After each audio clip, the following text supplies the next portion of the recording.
ఒక ఊళ్ళో వేసవికాలం తన ప్రతాపాన్ని తగ్గించుకుని వర్షాకాలం నెమ్మదిగా తన చల్లటి స్పర్శను పరిచయం చేస్తుంది. ఆకాశంలో నల్లటి మబ్బులు దట్టంగా కమ్ముకుంటున్నాయి.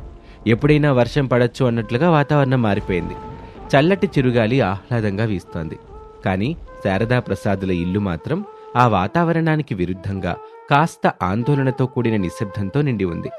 రిటైర్ అయిన ప్రసాదు వయసు పైబడ్డం, తరచుగా వచ్చే అనారోగ్య సమస్యలతో ఇంటి ఆర్థిక పరిస్థితి రోజురోజుకి కొంత కలవరపెడుతోంది. ఓ రోజు శారద వరండాలో ఉన్న పాత కుర్చీలో కూర్చుని ఆకాశం వైపు చూస్తూ దీర్ఘంగా ఆలోచిస్తుంది. ఇంతలో పెద్ద కోడలు అనామిక వేడివేడి టీ తెచ్చి ఇస్తుంది. అత్తయ్య, టీ తీసుకోండి. ఏంటి అలా దీర్ఘంగా ఆలోచిస్తున్నారు? వాతావరణం చల్లగా ఉంది. ఈ సమయంలో వేడివేడి టీ తాగితే కాస్త ఉపశమనంగా ఉంటుంది. ఏముందమ్మా నామిక, ఇంట్లో పరిస్థితులు చూస్తున్నావుగా.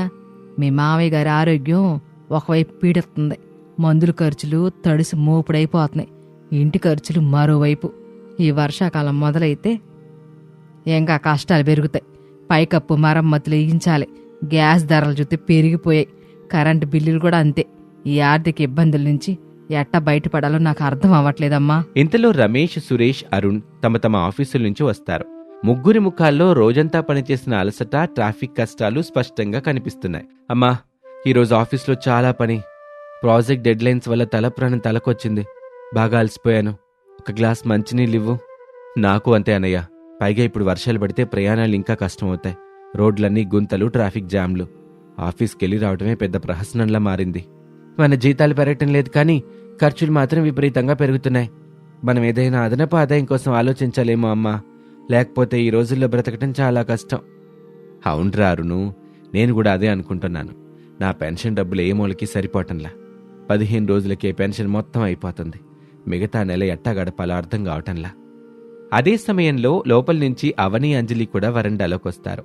అందరి ముఖాల్లోనూ ఒక రకమైన ఆందోళన, అయోమయం కనిపిస్తున్నాయి. ఏమైందత్తయ్య? ఎందుకు అందరూ ఇలా సమావేశమయ్యారు? మావయ్యకి మళ్ళీ ఏమైనా అనారోగ్యంగా ఉందా? అలాంటిదేమి లేదులే అమ్మావని. మన ఆర్థిక ఇబ్బందుల గురించే మాట్లాడుకుంటున్నాం. ఏదైనా చేయకపోతే ముందు ముందు చాలా కష్టం. పిల్లల చదువులు, ఇంటి ఖర్చులు అన్నీ తలుసుకుంటుంటే భయమేస్తుంది. అలా అని మనం ఏం చేయగలం అత్తయ్య? ఇళ్ళల్లో ఉంటూ మనకే వ్యాపారాలు తెలుస్తాయి. మనకు తెలిసింది వంట చేయడం, ఇల్లు చక్క పెట్టుకోవడం, అంతే కదా. అట్టనబాకమ్మ అంజలి. ఆడవాళ్ళు తలుచుకుంటే సాధించలేందేముంది? మనకు తెలిసిన పనితోటే మనం ఎందుకు సంపాదించుకోకూడదు? నాకొక ఉపాయం తట్టింది, వింటారా? చెప్పండి అత్తయ్య. మన కుటుంబానికి మేలు జరిగితే మేము తప్పకుండా చేస్తాం. మనింటి పెరట్లో చాలా బీరపాదులున్నాయి. మనం పెద్దగా కష్టపడకపోయినా రోజుకొక 25 బీరకాయలు కాతున్నాయి. పురుగులు మందులు లేని స్వచ్ఛమైన బీరకాయలమ్మాయి. వాటితో మనం బజ్జీల వ్యాపారం ఎందుకు చేయకూడదంటారు?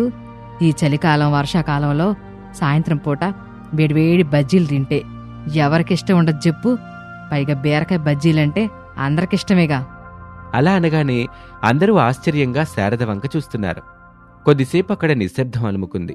బజ్జీల వ్యాపారమా అత్తయ్య? నాకైతే కొంచెం నామోషిగా ఉంటుంది. మేమేం ఇళ్ళలో ఉంటాం. రోడ్డు మీద బజ్జీలు వేయాలా? మా పుట్టింటాళ్ళకి తెలిస్తే ఏమనుకుంటారు? అవునత్తయ్య, నిజంగానే నామోషిగా ఉంటుంది. మన బంధువులు ఎవరైనా చూస్తే ఏమనుకుంటారు? మన పరువు పోదు. అవునమ్మా, వాళ్ళు చెప్పింది కూడా నిజమే కదా. కొంచెం ఆలోచించు. సమాజంలో మనకంటూ ఒక గౌరవం ఉంది. రోడ్డు మీద బజ్జీలు అమ్మటం అంటే, వ్యాపారం అంటే మాటలా అమ్మా? ఎంతో కష్టం. సరుకులు తేవాలి, పిండి కలపాలి, గంటల తరబడి నిలబడి బజ్జీలు వేయాలి. ఇదంతా ఆడవాళ్లకు చాలా శ్రమమ్మా. ఇదంతా మన వల్ల అయ్యే పని కాదులేమ్మా. ఏదైనా వేరే దారి చూద్దాం. అదేంట్రా అట్టా అంటారు? కష్టం లేనిది ప్రతిఫలం ఎట్టా గుచ్చుద్ది? మన కష్టం మనం పడుకుందాము. ఇందులో నామోషి ఏముంది? అప్పులు చేసి పరువు పోగొట్టుకోవడం కంటే కష్టపడి సంపాదించుకోవడం ఎంతో ఉత్తమంగా. పనిలో ఎప్పుడు చిన్న పెద్ద ఉండకూడదు. అత్తయ్య చెప్పేది 100కి 100 పాలు నిజమే. అవని, అంజలి, ఇందులో తప్పేముంది? మన కష్టాన్ని మనం నమ్ముకుంటున్నాం. ఎవరి దగ్గర చేయి చాపట్లేదు కదా. పైగా మన పెరట్లో బీరకాయలు చాలా తాజాగా ఉంటాయి. బయట బజ్జీల కంటే మనవి చాలా రుచిగా ఉంటాయి. క్వాలిటీ విషయంలో రాజీ పడకుండా చేస్తే మన వ్యాపారం ఎందుకు సాగదు? కానీ అక్క, ఇదంతా మనం చేయగలమా? మనం ఎప్పుడూ ఇలాంటి పనులేం చేయలేదు కదా. అవునక్క, కస్టమర్లని పిలవడం, వాళ్ళకివ్వడం, డబ్బులు లెక్క పెట్టుకోవడం, ఇదంతా నాకు రాదు. ఎవరైనా ఏవైనా అడిగితే నాకు భయంగా ఉంటుంది. నేనున్నాను కదా, నేను చూసుకుంటాను. మీరేం భయపడకండి. మనం ముగ్గురం కలిస్తే ఎంత పనైనా చేయగలం. మీరు నాకు సహాయం చేస్తే చాలు. మీరు చెప్పండి అత్తయ్య, ఎవరెవరు ఏ పనులు చేయాలో. బాధ్యతలు పంచుకుంటే అవి సులువవుతాయి.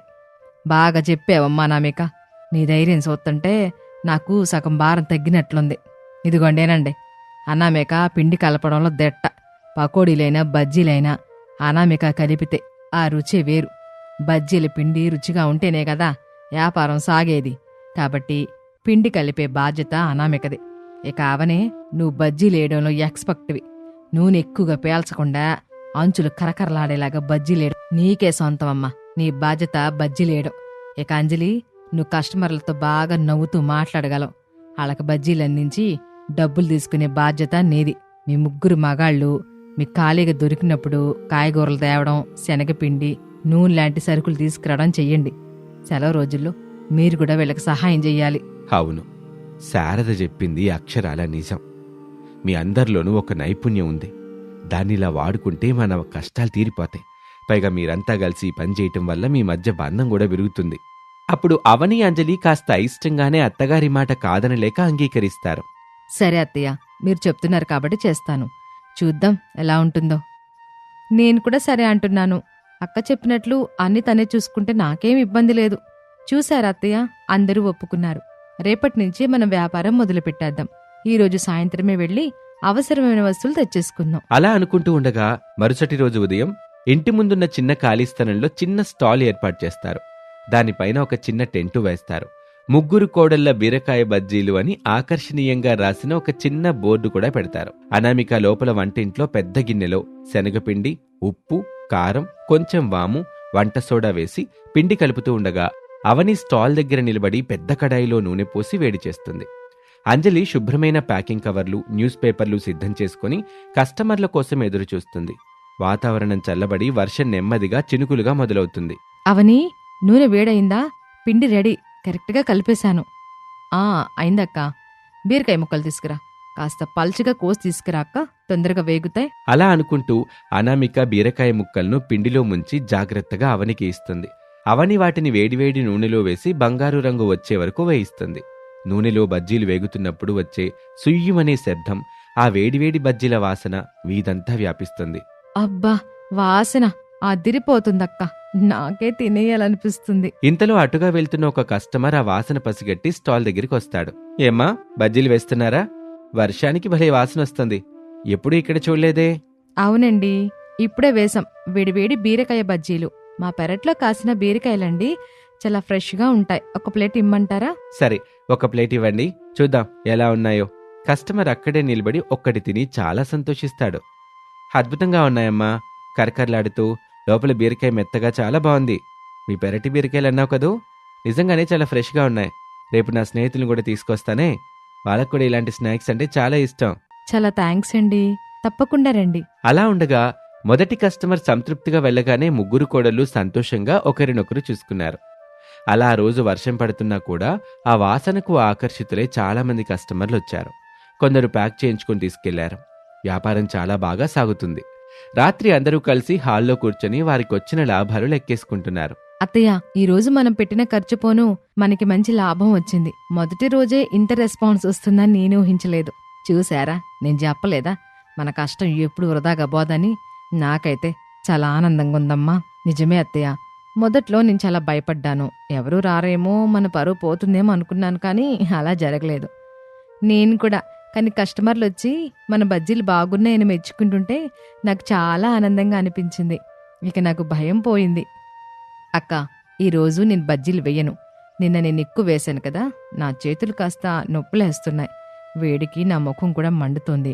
ఈరోజు నువ్వే. అదేంటవని? నా బాధ్యత పిండి కలపడం కదా. పిండి కలపడం కూడా కష్టమే కదా. నీది బజ్జీలు వేయడం. ఎవరి పని వాళ్ళు చేస్తేనే కదా బాగుంటుంది.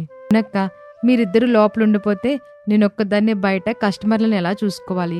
ఈరోజు నేను బజ్జీలు వేస్తాను, అవని కస్టమర్లను చూసుకుంటుంది. నాకు కూడా బజ్జీలు వేయడం నేర్చుకోవాలనుంది. నాకు కస్టమర్లతో మాట్లాడడం రాదు. వాళ్ళేమైనా అడిగితే నేను సమాధానం చెప్పలేను. నేను వెయ్యనంటే వెయ్యను. అప్పుడు ముగ్గురి మధ్య చిన్న వాగ్వాదం మొదలవుతుంది. మాటల స్థాయి క్రమంగా పెరుగుతుంది. వ్యాపారం బాగా సాగుతుంటే లాభాలు చూసుకుని గొడవలు పడుతున్నారా? పక్కింటాళ్ళకు కూడా వినిపెత్తుంది మీ అరుపులు. అత్తయ్య, వీళ్ళు చాలా నమ్మేక. ఏంటిది, మీరు ముగ్గురు మీ బాధ్యతలో సక్రమంగా నిర్వర్తిస్తే ఈ వ్యాపారం సాగుద్ది. ఒకరినొకరు అర్థం చేసుకోకుండా ఒకరి పని మరొకరు ఎందుకు చెయ్యాలని ఇట్ట గొడవ పడతా కూర్చుంటే ఏమవుద్ది? రేపు కస్టమర్లు వచ్చి చూస్తే ఏమనుకుంటారు? మన పరువు పోదు. ఇదేనా మనం నేర్చుకున్నది? అది వినగానే ముగ్గురు తలదించుకుంటారు. ఎవరి తప్పు వాళ్ళకి తెలిసొస్తుంది. మీ అత్తగారు చెప్పింది నిజమేనమ్మా. మీ ముగ్గురు కలిసికట్టుగా పనిచేస్తేనే ఏదైనా సాధించగలరు. ఒకరి పని మరొకరు చేసుకుంటే తప్పే ఉంది. ఓ రోజు అవని అలసిపోతే అనామిక బజ్జీలెయ్యొచ్చు. అనామికకి వేరే పనుంటే అవని చూసుకోవచ్చు. సర్దుకుపోవడం నేర్చుకోవాలమ్మా. అలా అనగానే అందరూ నిశ్శబ్దంగా ఉంటారు. ఆ రోజు వ్యాపారం కాస్త మందకొడిగా సాగుతుంది. ఒకరితో ఒకరు సరిగా మాట్లాడుకోలేదు. సాయంత్రం అవుతుంది. దట్టమైన నల్లటి మబ్బులతో ఆకాశం కమ్ముకుంటుంది. గాలి తీవ్రత పెరుగుతుంది. ఉరుములు మెరుపులతో భారీ వర్షం మొదలవుతుంది. కరెంటు కూడా పోతుంది. అక్క, వర్షం బాగా వస్తుంది. పైగా కరెంట్ లేదు. ఈరోజు కస్టమర్లు రారేమో. మన పిండంతా వృధా అయిపోతుంది. అవును, ఈరోజు మనకి నష్టం తప్పదేమో. ఏదేవైనా మన గొడవల వల్లే ఈరోజు ఇలా జరిగిందనిపిస్తుంది. అప్పుడు అవని నిశ్శబ్దంగా ఆలోచిస్తూ నిలబడి ఉంటుంది. ఇంతలో పక్క వీధిలో ఒక చిన్న ఫంక్షన్ జరుగుతూ ఉంటుంది. అకస్మాత్తుగా వర్షం రావటంతో ఆ ఫంక్షన్కొచ్చిన వాళ్ళంతా వర్షంలో తడుచుకుంటూ తలదాచుకోవటానికి పరుగులు తీస్తూ ఈ బజ్జీల స్టాల్ వైపు వస్తారు. వాళ్లకు ఆ వేడి బజ్జీల వాసన తగులుతుంది. హేమా, బజ్జీలున్నాయా? ఈ వర్షంలో వేడివేడిగా ఏమైనా తింటే బాగుంటుంది. మేము ఒక 25 మంది ఉన్నాం. అన్ని త్వరగా చేసివ్వగలవా? ఉన్నాయండి. ఇప్పుడే వేసేస్తాము. 2 నిమిషాలు ఆగండి. అవని, త్వరగా నూనె వేడిచేయి. స్టవ్ మీద మంట పెద్దగా పెట్టు. అంజలి, నువ్వు కస్టమర్ల ఆర్డర్లు తీసుకో. వాళ్ళు కూర్చోడానికి చాపలివ్వు. అవని ఒక్క క్షణం ఆలోచించి గొడవంతా మర్చిపోయి వెంటనే పనిలో పడుతుంది. అనామిక వేగంగా పిండి కలుపుతుంది. బీరకాయలు కోస్తుంది. అవని చకచక బజ్జీలేస్తుంది. అంజలి చలాకీగా కస్టమర్ల దగ్గరికి వెళ్లి ఆర్డర్లు తీసుకుని బజ్జీలు ప్యాక్ చేసి అందిస్తుంది. వర్షం వల్ల ఇంట్లోనే ఉన్న రమేష్, సురేష్, అరుణ్ కూడా బయటకొచ్చి వారికి సాయం చేస్తారు. అరుణ్ కొవ్వొత్తులు వెలిగించి పెడతాడు. రమేష్, సురేష్ బజ్జీలు అందించడంలో అంజలికి సాయం చేస్తారు. బజ్జీలకు భలే డిమాండ్ వస్తుంది ఆ ప్రాంతంలో. దాదాపు గంటపాటు ముగ్గురు విశ్రాంతి లేకుండా యంత్రాల్లా పనిచేస్తారు. అబ్బా, ఈ వర్షంలో మీ బజ్జీలు తింటుంటే ఎంత బావుందో. కరెంటు లేకపోయినా ఇంతమందొచ్చినా మీరు ముగ్గురు కోడళ్ళు మంచిగా సమన్వయం చేసుకొని పనిచేస్తుంటే చాలా ఆనందంగా ఉంది. ఎంత వేగంగా అందిస్తున్నారో.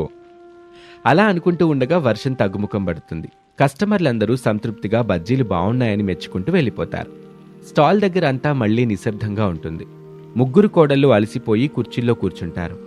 కాని వారి ముఖాల్లో అలసట కంటే చెప్పలేనంత ఆనందం, ఒక అద్భుతం సాధించామన్న గర్వం కనిపిస్తున్నాయి.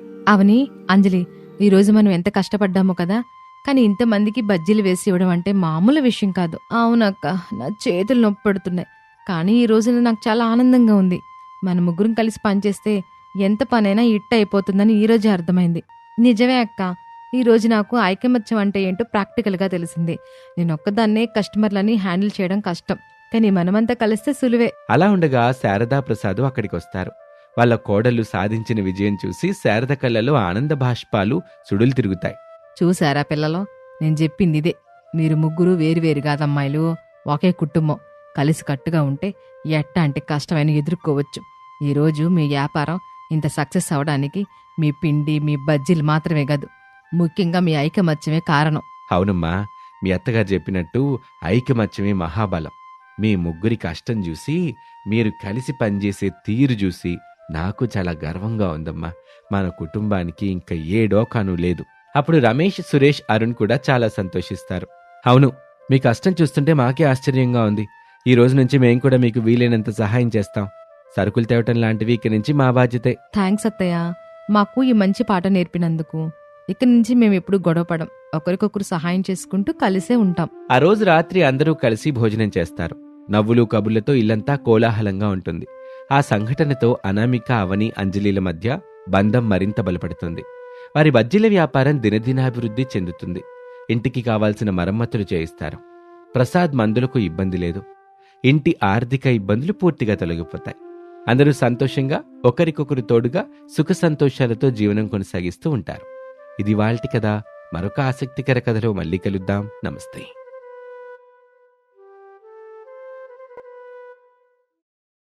ఒక ఊళ్ళో శారదా ప్రసాద్ దంపతులు ఒక పెద్ద ఇంట్లో నివసిస్తున్నారు. రమేష్ భార్య అనామిక. ఆమె ఒక సాధారణ మధ్యతరగతి కుటుంబం నుంచి వచ్చింది. డబ్బు లేకపోయినా సంస్కారం, ఓర్పు మెండుగా ఉన్న అమ్మాయి. సురేష్ భార్య అవని. అరుణ్ భార్య అంజలి. ఇద్దరూ చాలా ధనవంతుల కుటుంబాల నుంచి వచ్చారు. పుట్టుకతోనే సిరి సంపదల్లో పెరగటం వల్ల వారికి కష్టమంటే ఏంటో తెలియదు. ఇక అనామిక చాలా తెలివైంది, బాధ్యత గలది. ప్రతి పనిలోనూ 1కి 10 సార్లు ఆలోచించి అడుగు వేస్తుంది. కానీ అవని, అంజలిలకి డబ్బు గర్వం ఎక్కువ. ఇంట్లో పనులంటే వాళ్లకు చిరాకు. ఏ పని చెయ్యాలన్నా పనివాళ్ల కోసం ఎదురుచూస్తారు తప్ప స్వయంగా చెయ్యాలని అనుకోరు. అలా ఉండగా చూస్తూ ఉండగానే వర్షాకాలం రానే వచ్చింది. ఆకాశం నల్లటి మేఘాలతో నిండిపోయింది. ఎటు చూసినా దట్టమైన మబ్బులు ఆవరించాయి. ఉరుములు మెరుపులతో చల్లటి గాలి వీస్తోంది. వాతావరణం అంతా చల్లబడిపోయింది. ఏంటో ఈరోజు వాన గట్టిగొచ్చేలాగుంది. ఆకాశం చూస్తుంటే భయంగుంది. అనామేక, ఇట్రా అమ్మా. వస్తున్నానత్తయ్య. ఏంటి పిలిచారు? ఏం కావాలి? వర్షం వచ్చేలా ఉందిగమ్మా. గాలి కూడా గట్టిగా వస్తుంది. పెరట్లో ఉదయం ఎండబెట్టిన ఉడియాలు, అప్పడాలు తీసి లోపలెట్టు. తడిసిపోతే పాడైపోతాయి. అట్టాగే అందరు గొడుగులు, రెయిన్ కోట్లన్నీ డ్రాయర్ల నుండి బయట తీసుంచు. ఎవరైనా బయటికి వెళ్ళాలంటే ఎత్తుకోకుండా ఉంటాయిగా. సరే అత్తయ్య, నేను అలాగే చేస్తాను. మీరు కంగారు పడకండి, నేనన్నీ చూసుకుంటాను కదా. అలా చెప్పి వెంటనే పెరట్లోకి వెళ్లి వడియాలు, అప్పడాలు లోపల పెట్టి గొడుగులు, రెయిన్ కోట్లు బయటపెట్టింది. ప్రసాద్ వరండాలో కూర్చొని వార్తాపత్రిక చదువుతూ కళ్లద్దాలు సవరించుకుంటూ, ఈ వర్షాకాలం అంతా చాలా జాగ్రత్తగా ఉండాలి. ఇది రోగాలొచ్చే కాలం. ఎక్కడ నీళ్లు నిలబడ్డా దోమలొస్తాయి. ఇంట్లో దోమలు రాకుండా చూసుకోవాలి. కిటికీలకి దోమల తెరలు వెయ్యాలి. అందరూ తప్పనిసరిగా కాచి చలార్చిన వేడి నీళ్లు మాత్రమే తాగాలి. లేకపోతే ఏ జ్వరాలో, జలుబులో వస్తాయి. అవును మావయ్య, మీరు చెప్పింది నిజమే. నేను అన్ని ఏర్పాట్లు చేస్తున్నానులే. తాగడానికి వేడి నీటిని ఫ్లాస్క్ లో పోసుంచాను.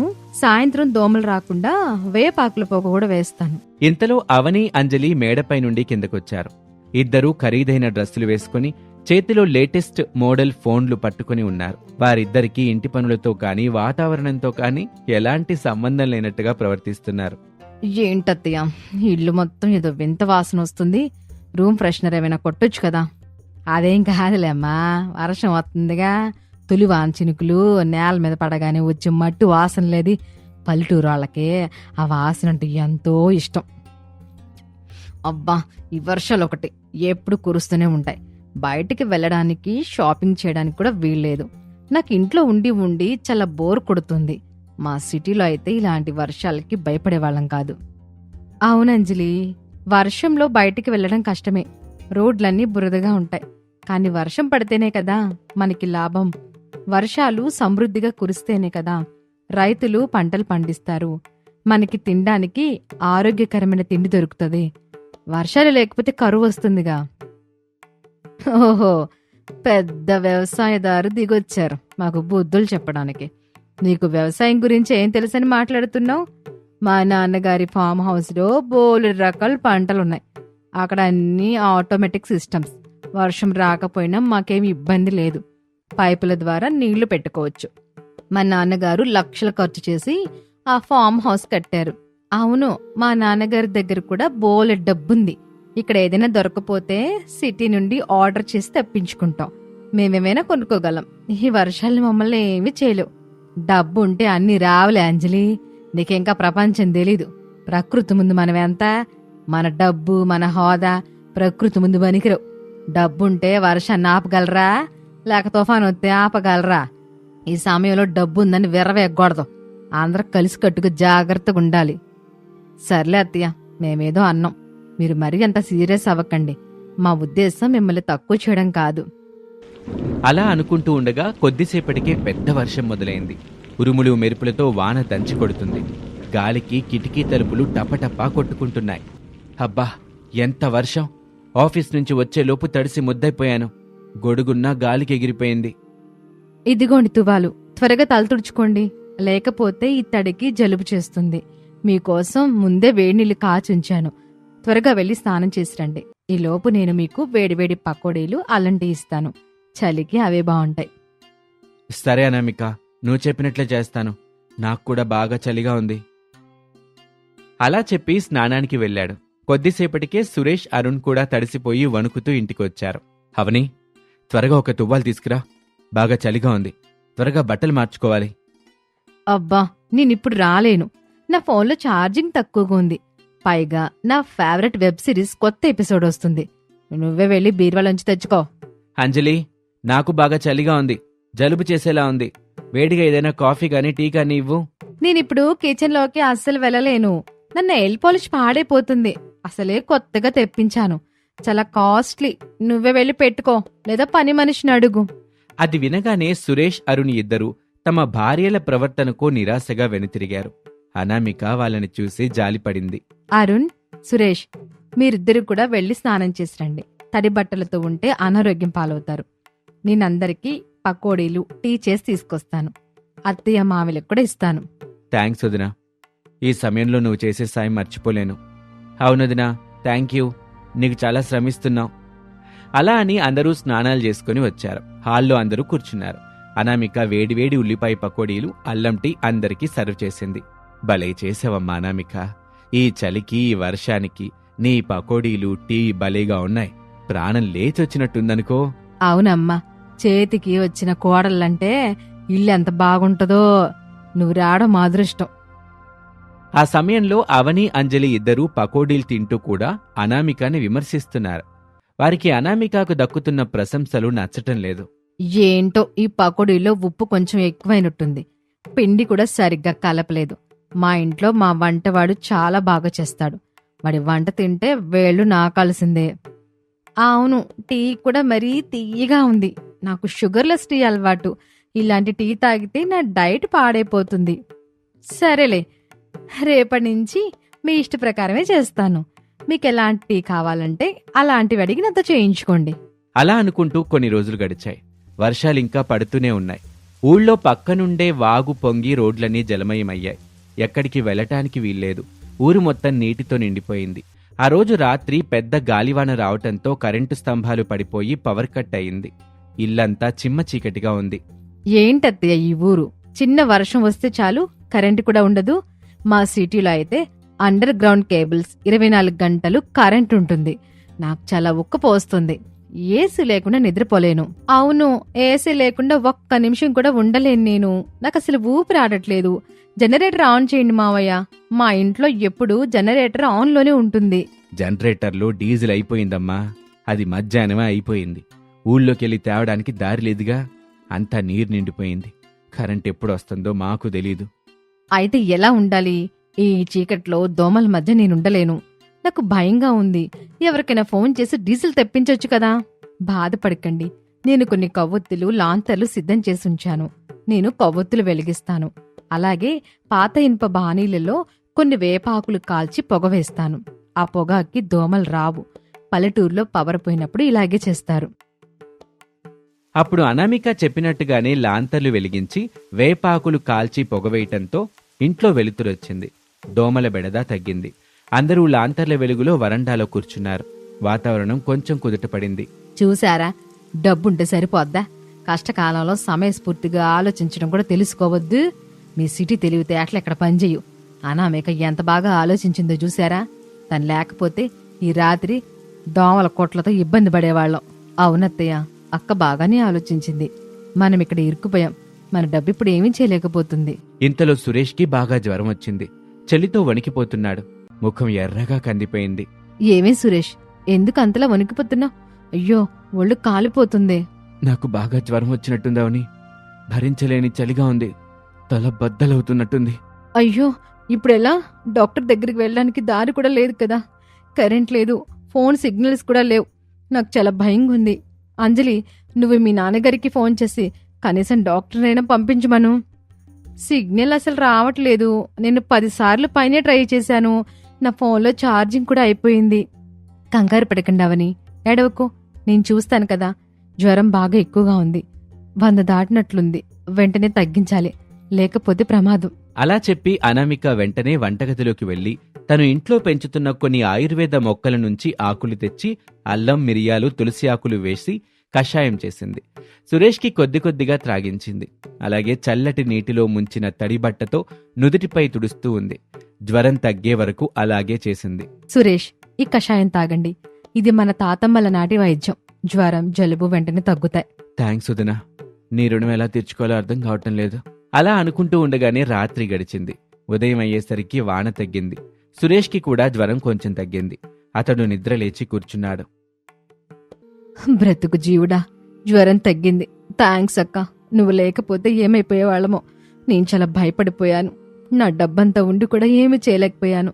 పర్వాలేదులేవని, ఇందులో థ్యాంక్స్ చెప్పాల్సిన అవసరం లేదు. మనం ఒకే కుటుంబం, ఒకరికొకరు సాయం చేసుకోవాలి. మన మధ్య డబ్బు అడ్డు రాకూడదు. ఈ సంఘటనతో అవని, అంజలిలకు కనువిప్పు కలిగింది. డబ్బు ఒక్కటే ఉంటే సరిపోదని, కష్టకాలంలో మనుషులు, వారి తెలివితేటలు, సహాయం చేసే గుణం ఎంత ముఖ్యమో వారికి అనుభవపూర్వకంగా అర్థమైంది. వారిలో ఉన్న అహంకారం తొలగిపోయింది. అక్క, నన్ను క్షమించు. నేను చాలాసార్లు మాటలతోటి అవమానించాను. నా డబ్బు గర్వంతో విరవీగాను. నిన్ను తక్కువ చేసి మాట్లాడాను. కానీ నువ్వు మాత్రం నాకు కష్టం వచ్చినప్పుడు ముందుండి సాయం చేసావు. నీ గొప్పతనం ఇప్పుడు తెలిసింది. అవునక్క, నువ్వు చాలా మంచిదానివి. నీ నుండి మేము చాలా నేర్చుకోవాలి. ఇకపై మేం కూడా నీలాగే ఉండడానికి ప్రయత్నిస్తాం. మమ్మల్ని క్షమించు. అందులో నా గొప్పతనం ఏముంది? తప్పు తెలుసుకోవడం గొప్ప విషయం. మీరు మారారు, అది చాలు నాకు. అదే సంతోషం. ఇకపై మనమంతా కలిసిమెలిసి ఉందాం. చూసారా, నా కోడల్లో ఎంత మారిపోయారో. అనామేక, నువ్వు నిజంగా మా ఇంటికి మహాలక్ష్మమ్మ. నీ ఓర్పు, ప్రేమ మా కుటుంబాన్ని కలిపాయి. అవునమ్మా, నువ్వు మా ఇంటికి రావటం మా అదృష్టం. నీలాంటి కోడలు దొరకటం మా పూర్వజన్మ సుకృతం. అలా అప్పట్నుంచి అవని, అంజలి ఇద్దరూ అనామికతో కలిసిమెలిసి ఉండసాగారు. ఇంటి పనుల్లో కూడా తమ వంతు సహాయం చేయటం మొదలుపెట్టారు. డబ్బు గర్వాన్ని వదిలేసి అందరితో ప్రేమగా, గౌరవంగా ఉండటం నేర్చుకున్నారు. వర్షాకాలం వెళ్ళిపోయినా వారిలో వచ్చిన మార్పు మాత్రం శాశ్వతంగా ఉండిపోయింది. ఆ ఇంట్లో ఎప్పుడూ నవ్వులు, ఆనందం వెల్లివిరుస్తూనే ఉన్నాయి. ఒక చిన్న కష్టం ఆ కుటుంబాన్ని మరింత దగ్గర చేసింది. ఇది ఇవాల్టి కథ. మరొక ఆసక్తికర కథలో మళ్ళీ కలుద్దాం. అంతవరకు సెలవు. నమస్తే.